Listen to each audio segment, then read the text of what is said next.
Hey everybody, this is Hayden here, and me and my partner Willie did our wealth presentation on chapter 10, which is about thank. So reading the chapter, one of the big things I got from it was just, be thankful for everything that you have. You're in a better position than you think. There are people that have it worse. It's important to wake up every day and just say thank you. Gratitude can be defined as keeping things in perspective as we go about our busy lives. Don't wait until something bad happens to you in order to feel grateful. It should be a daily practice, not a wake up call. So basically, what that's saying is you should just be thankful every day, really. I mean, it shouldn't take like a near death experience for you to be thankful for just being able to live. It should be something you appreciate every day because life really is a gift that, not everyone's privileged enough to have.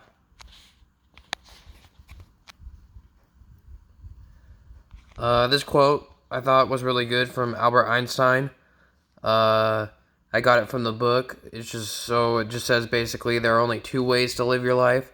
One is though nothing is a miracle, the other as though everything is a miracle. So that's kind of saying there's just two people kind of on opposite ends of the spectrum. One person goes around life every single day, just like it's, same thing, same story, nothing impressive, just kind of waiting for days to end versus the other person goes around just so grateful that they get to live that they're just seeing every day as this new miracle basically that wow, I have a privilege to live. I'm going to make the most of my opportunity here. So kind of some background on Jacob Walkup. He had a kind of an interesting background where he lived in a fairly substantial, like, good suburb where there was wealthy people around him, but he said he didn't necessarily live a charmed life. His dad wasn't around. He only lived with his mom and grandma on the poor side of town in Massachusetts, but he was surrounded a lot by, more of the wealthy people who lived near him. He noticed that some people had yards big enough to play a flag football game, whereas his yard was really only 10 square feet. He desperately wanted to live in a two-parent household all his life. Most of his friends came from a two-parent household, and he was the only one that in his group that really came from a single parent. But the problem was he didn't really want to live with a dad either. He didn't want his mom to date at all, so there's kind of a catch-22 here, so he just kind of had to settle for what he had. Basketball was really his life. He saw that as kind of his ticket out. Just kind of, this is going to be my meal ticket. I'm going to really develop my game and try to be the best I can. It was kind of odd, though, for him because usually people want this ticket out of an urban environment. More so, not a great living situation, where he was the other way around. He wanted to leave kind of the posh suburbs that he grew up in Massachusetts.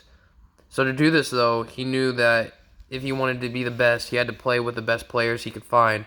So he traveled up to Harlem to join their local travel basketball team. When he got to the team, he faced an immediate culture shock. So the whole program consisted of a 15U, 16U, and 17U team. Out of all those three teams, he was only one of two white kids in the whole organization, with every other player being African American.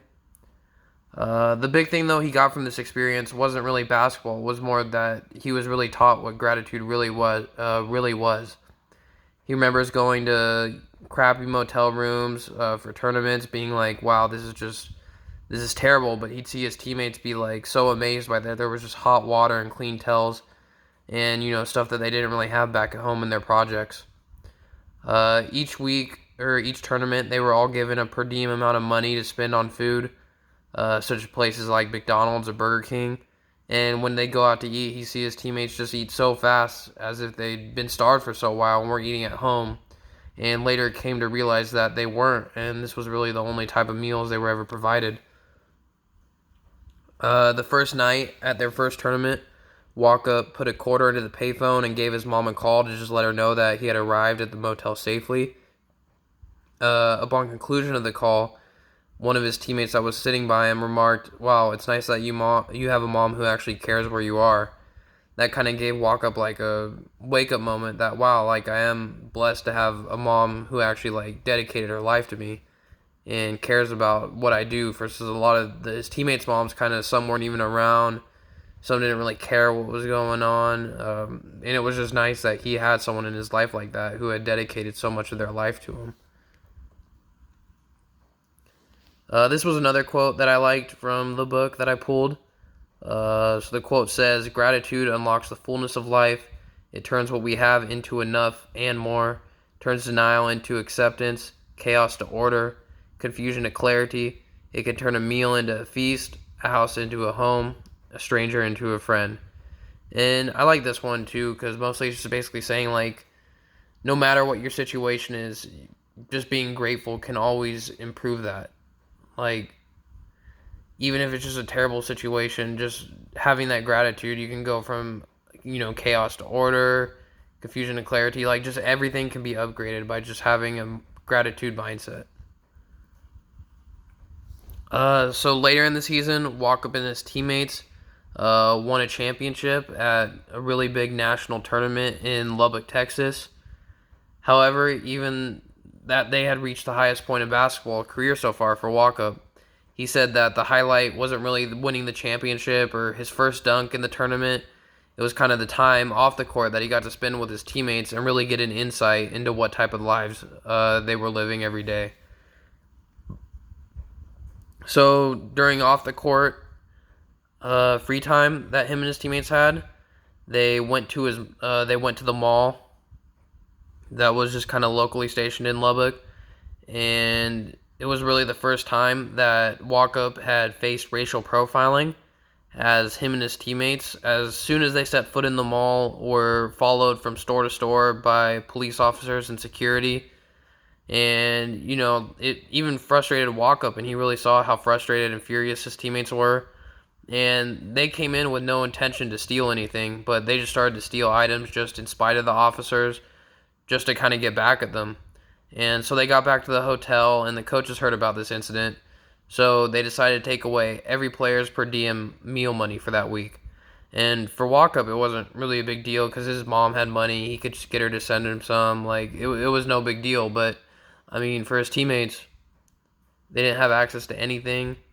It was just kind of, oh, well, I guess I got to steal now to make, I got to eat, I got to steal. So that's kind of what they reverted to. They all just started stealing so they could feed themselves. Walkup's eyes really got open when he called one of his teammates, who was probably the nicest, most compassionate person he'd really ever met in his life.